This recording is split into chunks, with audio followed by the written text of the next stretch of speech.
Jagan target గా TDP విరుచుకుపడుతోంది. Jagan రాజకీయ రాద్ధాంతం చేస్తున్నారని అధికార పార్టీ నేతలు విమర్శిస్తున్నారు. మతాన్ని, దేశాన్ని ప్రశ్నించడం ఏంటంటూ అడుగుతున్నారు.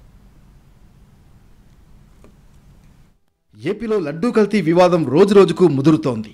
వైసీపీ శ్రేణులు దేవాలయాల బాట పడితే టీడీపీ నేతలు కౌంటర్కు దిగారు.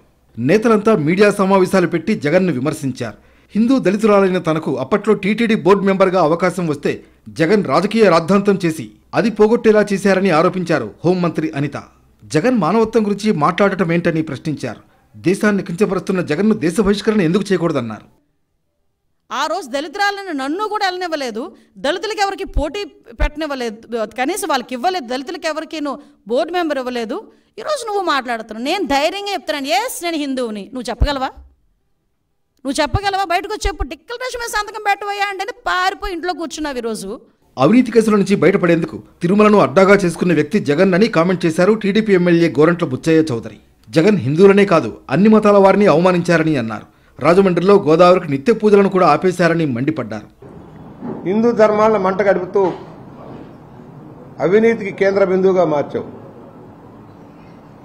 నీ అవినీతి కేసుల నుంచి బయటపడటం కోసం ఎవరెవరినో తెచ్చి ప్రభావితం చేయని వాళ్ళంతా బోర్డులో టీటీడీ మెంబర్లుగా వేసుకున్నావు. ఢిల్లీ, బాంబే లాంటి కేంద్ర బిందువుగా ఉన్న సంస్థలను ప్రభావితం చేయడం కోసం బోర్డును వాడుకున్నావు. వైసీపీ అధినేత జగన్ మతి చెల్లించి మాట్లాడుతున్నారన్నారు ఎమ్మెల్యే సోమిరెడ్డి చంద్రమోహన్ రెడ్డి. మతాన్ని, దేశాన్ని ప్రశ్నించే స్థాయికి వచ్చారని మండిపడ్డారు. వైసీపీ పరిస్థితి దారుణంగా ఉందన్నారు. ఓడిపోయిన నేతలు జిల్లాల్లోకి వెళ్లని పరిస్థితి ఉందన్నారు.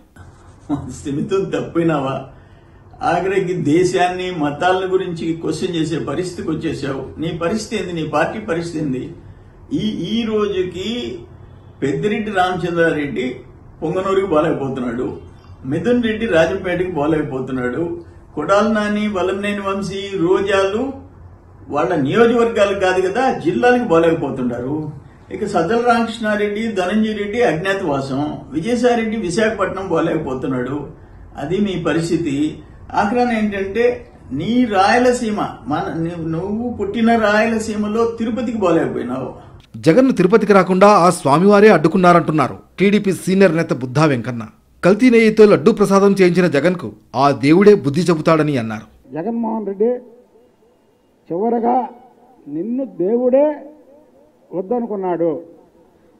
నువ్వు కొవ్వు కలిపిన నెయ్యిలో లడ్డూను తయారు చేసినటువంటి జగన్మోహన్ రెడ్డి నన్ను చూడడానికి వీల్లేదు అని నీ నోటితోనే ఆ మాట పలికించాడు. మరోవైపు AP deputy CM Pawan Kalyan October 2న తిరుమలకు వెళ్లనున్నారు. కాలినడకన తిరుమలకు చేరుకుని ప్రాయశ్చిత్త దీక్షను విరమించనున్నారు. 3న శ్రీవారిని దర్శించుకుంటారు. దర్శనానంతరం అన్నప్రసాద సముదాయం, భక్తులు వేచి ఉండే కంపార్ట్మెంట్లను పరిశీలిస్తారు.